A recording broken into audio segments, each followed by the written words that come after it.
And last night on the debate stage, Senator Michael Bennet went on the attack against his fellow Democrats and President Trump. This is the fourth debate that we have had, and the second time that we have been debating what people did 50 years ago with busing, when our schools are as segregated today as they were 50 years ago. We need a conversation about what's happening now. For the last 3 years, we've been consumed by a president who frankly doesn't give a damn about your kids or mine. Mr. President, kids belong in classrooms, not cages. Joining me now is presidential candidate Senator Michael Bennet of Colorado, who serves on the Intelligence Committee. Senator, thank you very much for being with us today. Thanks, Andrea. Well, I don't know whether how you feel you did. You certainly stood out on that debate stage, but there have to be frustrations over the time limits and over the topics that come up. A lot of talk about immigration, a lot of talk about health care, but not that much talk about what the Trump administration is doing at the border or what the Trump administration is doing to gut Obamacare. And I think that's where we have to get focused. I mean, I'm always struck by the lack of overlap between what we hear on the debate and what I'm hearing in Iowa and New Hampshire and South Carolina in people's living rooms. And their overwhelming concern is that we nominate somebody who can beat Donald Trump.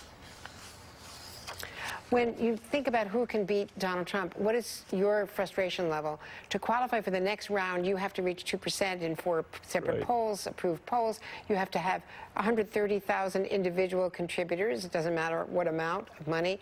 Is that too high a threshold? Established by, of course, the Democratic Party. I mean, I think that it's too early, much too early in this field for the DNC to be winnowing out the field. There are a lot of people in America that haven't even started to look at this yet or watch it. And so I hope we don't do that prematurely. Obviously, I'm going to do everything I can to try to meet those targets, but they're not easy targets to meet. I think especially the 130,000 individual donor has turn this thing a little bit into a circus of money laundering and people spending money in order to get money, which isn't going to, you know, that's not going to be good for anybody except Facebook. Well, by the way, let me mention one, if you don't mind. Just, please. I saw that you were talking about election security when I came on, and as a member of the Intelligence Committee, I was going to say, I just wanted, I mean, we put out a bipartisan report last week. It is absolutely clear what the Russians did in terms of interference with local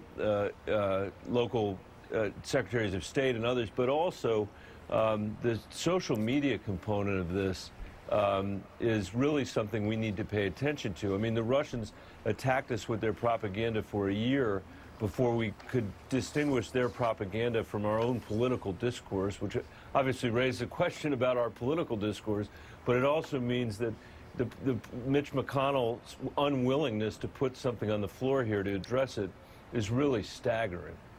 What do you think's going on there? I think he's just trying to protect Donald Trump. I think President Trump is embarrassed by the fact that the Russians interfered. Well, I guess that's not right. He's not embarrassed by anything. He doesn't want anybody to think that the Russians helped him, and I think he's probably told McConnell not to put it on the floor. But, I mean, I know there are Republicans who actually are anxious to vote on something having to do with election security. So my hope is that when people hear from the voters over the August recess, they'll come back and maybe we can actually do some work. With all of the polling shows that most Democratic voters want someone who can beat Donald Trump more than someone who agrees with him on all the issues. Do you think that the party is moving too far to the left?